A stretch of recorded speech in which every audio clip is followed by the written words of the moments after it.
Let me just tell you right off the bat that I tried to contact the authorities. They found nothing. My name is Zach. My girlfriend's name is Jen. A while ago, we took a camping trip to Pennsylvania, and it was, hands down, the most terrifying experience I've had throughout my entire life.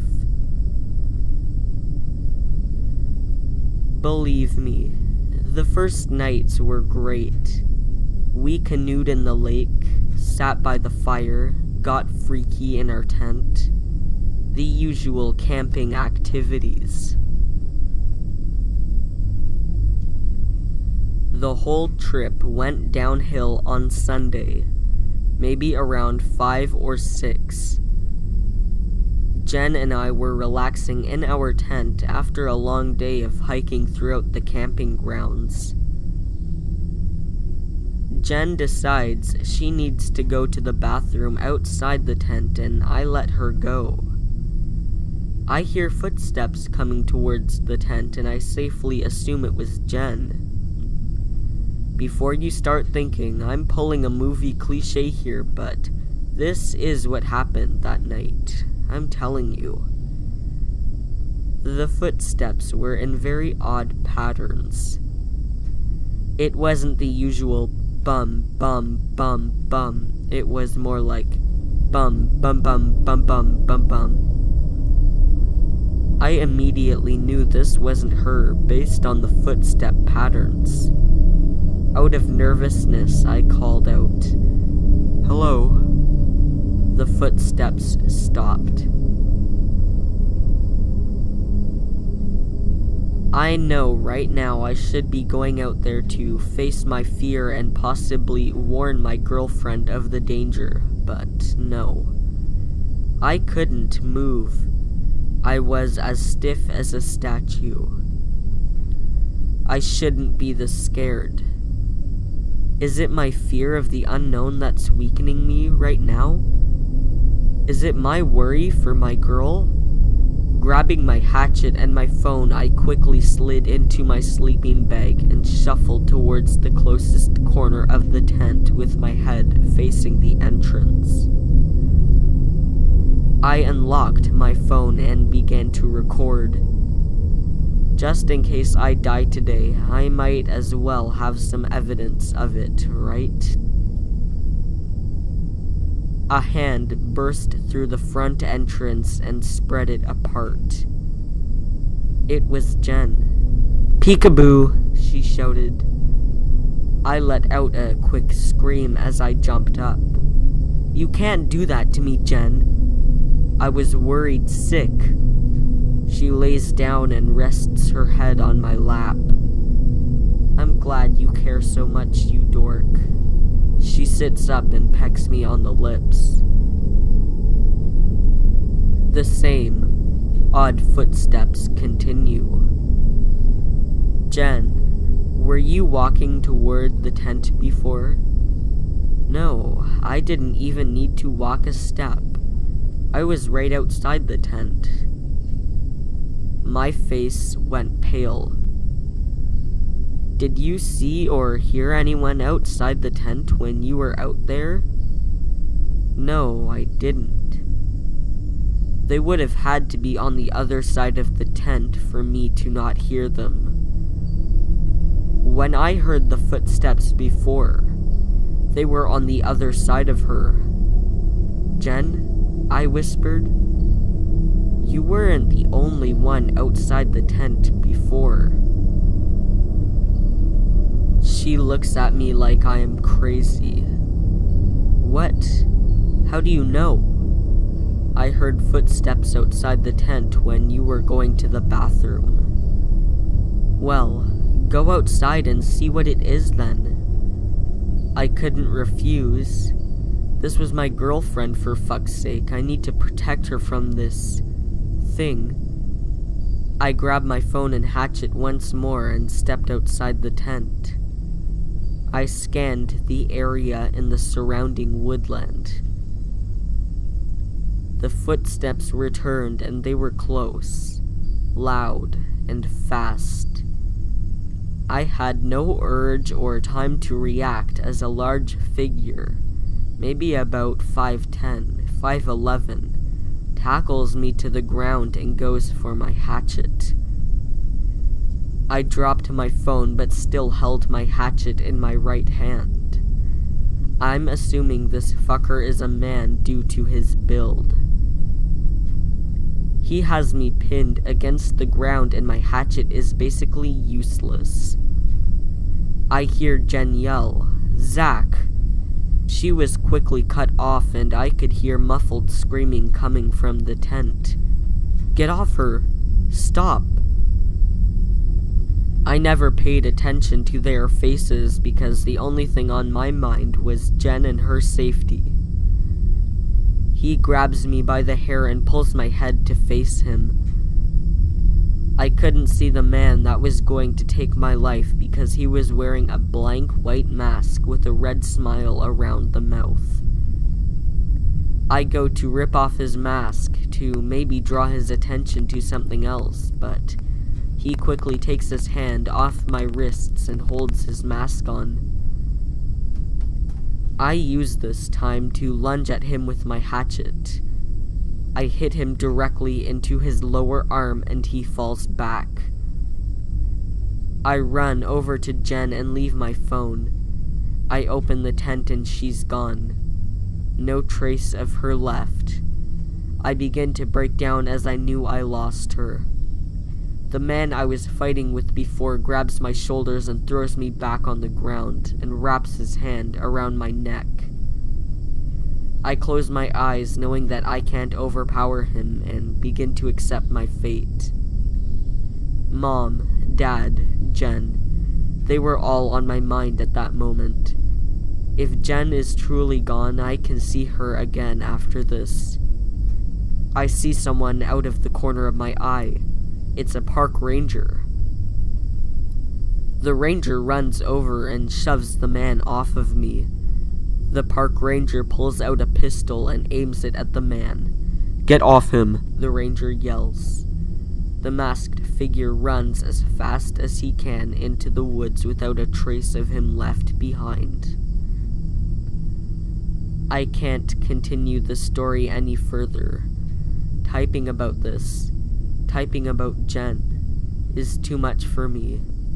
If I do end up mustering the courage to continue, I will. I will leave you with these before I go. These are screenshots from the video on my phone.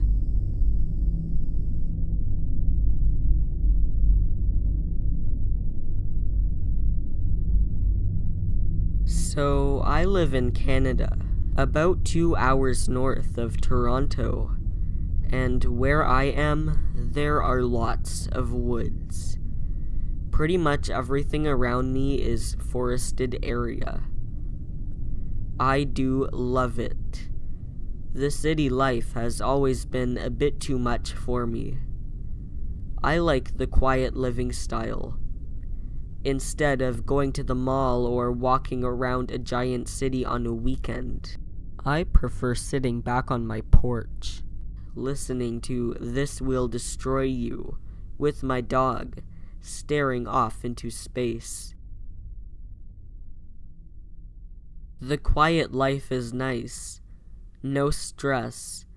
I can do what I want when I want, and everything is great. It was nice until about 24 hours ago, when I saw it. So, it was a beautiful Sunday night, and I was doing what I loved best, sitting down on my couch, playing PlayStation, and listening to the best post-rock music I imagined possible. It was about 10 o'clock at night, and my dog started to go absolutely insane. Even for a husky, it was the most energized and aggressive I have ever seen him. I have a glass sliding door that leads into the backyard, in the backyard is surrounded by extremely dense forest. My dog ran towards the grass window, snarling like crazy. Like I said, I had never seen him like this. But then, something really scary happened. He stopped and started whimpering and put his tail between his legs. I had seen him do this before. He was scared. I used to take him for walks in the evening, and when it would start to get dark, he would do the exact same thing. I paused my game, grabbed my hunting knife, and walked over to the glass door, slowly sliding it open. I couldn't see anything, so I grabbed my flashlight and shone it straight into the woods. And I swear to God, I seriously do swear, I saw something move. It looked like a shadow of a person, and it stepped away to hide in the trees. Now, I had never really been the kind of person to get afraid of monsters in the woods. I had lived in the middle of nowhere for 5 years, but there was something really unsettling about seeing something in the woods, and then it suddenly just disappearing. I swallowed hard and tried to think. The only thing of that size that could even possibly be out here was a black bear, and those things are rare to come along. Fuck it, I thought. I know, it was the stupid thing to do, but my fear and sense of dread was really starting to change in an unnatural curiosity. I seriously wanted to know what that thing was. I grabbed my jacket and my dog's leash, putting the knife into my back pocket, and held the flashlight in front of me. I stepped outside and I heard nothing. Not a single bird, not a single cricket. It was weird. I started walking towards the forest, but I stopped when I saw it. It was seriously the most terrifying experience of my life. When I shone my light towards the woods, I saw it standing there. An at least 11-foot thing. It was a human shape, but it was completely black. Like the light from my flashlight was being sucked into it. Everything was black on it, except for its teeth and its eyes, which were both white as paper. I stood there for a good 5 seconds, processing everything I was seeing. The most terrifying thing, though, is that it made no sounds. It just stood there. Just fucking stood there. I couldn't even tell if it was looking at me. It had no pupils. It was just a black entity with white eyes and teeth. I would not be surprised if I surpassed the fastest speed ever ran by man, because I bolted like you would not believe. I barely made it to the glass sliding door, and I slammed it behind me, and it was standing right there, right behind the glass door, standing the exact same way that it was in the woods, expressionless, but now its teeth were red, bloodied from my dog. Past the figure, lying on the grass, was my dog, dead.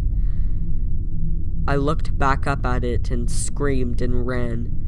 I only made it halfway upstairs before vomiting, my lunch becoming a new coating on my hardwood stairs. But I didn't stop. I ran straight into the bathroom at the top of my stairs and slammed the door shut behind me and locked it. I had been in there for about 5 minutes, crying and sobbing all over myself before I looked underneath the crack in my door. And there it was. I could see its eyes staring back at me. I had no idea how it was doing that. Its body must have been an unnatural angle for its head to be there. It held back a scream and stumbled to the back of the bathroom. But still, through everything it had done, I didn't hear a single noise. It was silent, completely silent, and that still scares the shit out of me. I camped out in my bathroom for the night, and I did not sleep. I didn't check underneath the door until the sun was fully up. It was gone. I left my house as fast as I could and drove to the nearest police station. I am currently staying with friends in a city that I will not disclose for personal reasons, and the police are looking into it, but they haven't come up with anything. So yeah, that is all I have to really say about that. I haven't slept, really. I can't look out windows at night anymore. I'm moving back to Toronto soon. I have already made the arrangements. The one thought that keeps disturbing me is, how long was it standing there, out in the forest, watching me through the glass? It could have been out there for hours, and I would have never known, because it never makes a sound.